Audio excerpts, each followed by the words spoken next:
Mr. Speaker, 6 years ago, President Obama and a Democratic Congress took office. When they took office in January of 2009, the economy was in free fall. We were losing 800,000 jobs a month. Losing 800,000 jobs a month. But the Congress went to work under the guidance of President Obama. We passed the American Recovery Act. We saved the American automobile industry, and within 14 months, we were gaining 250,000 jobs a month. We turned around over 1 million jobs a month, from losing 800,000 to gaining 250,000 in 14 months. But the president knew that that wasn't sufficient to continue the progress.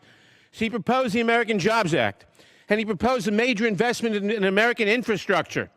But the newly elected Republican Congress, the obstructionist Republican Congress, stopped the American Jobs Act, wouldn't pass the infrastructure bill, stopped every job initiative the president and the Democrats proposed, and we've had a slow recovery from that recession.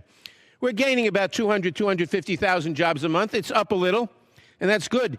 But our economy is about $2 trillion below its productive capacity, below what it should be, because every proposal from the president has been stopped by the Republican Congress, which didn't have time for it.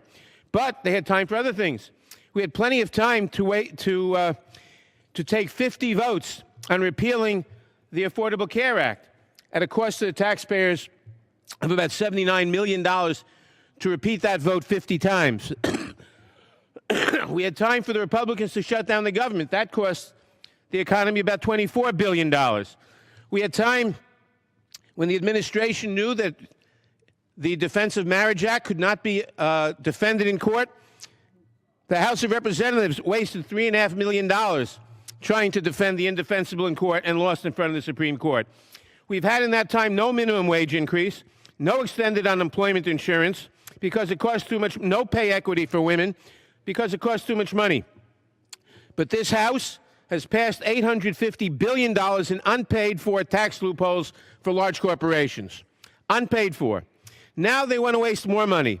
The Speaker wants to waste more money on a meritless lawsuit against the President for not taking care that the law be faithfully executed. What did he do? In implementing the Affordable Care Act, which the Republicans have tried to repeal 50 times, he postponed implementation of one provision by a year, a provision the Republicans opposed. So they now want to waste money to go into court and sue the President to say he had no power to postpone this for a year, even though no one opposed President Bush when he postponed for a year a provision of the Medicare Drug Act when he was president. But it is well within the discretion of president in implementing a law to postpone parts of it in order to get it done right. That has been very clear.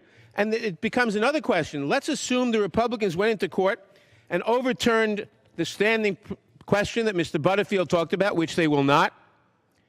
What's the remedy they seek? By the time it got to court, that provision will have been implemented. So the Republicans want to waste $5 or $6 million of taxpayers' money to go into court and say, Judge, order the President to implement what has been already implemented. Totally ridiculous. So what have we got?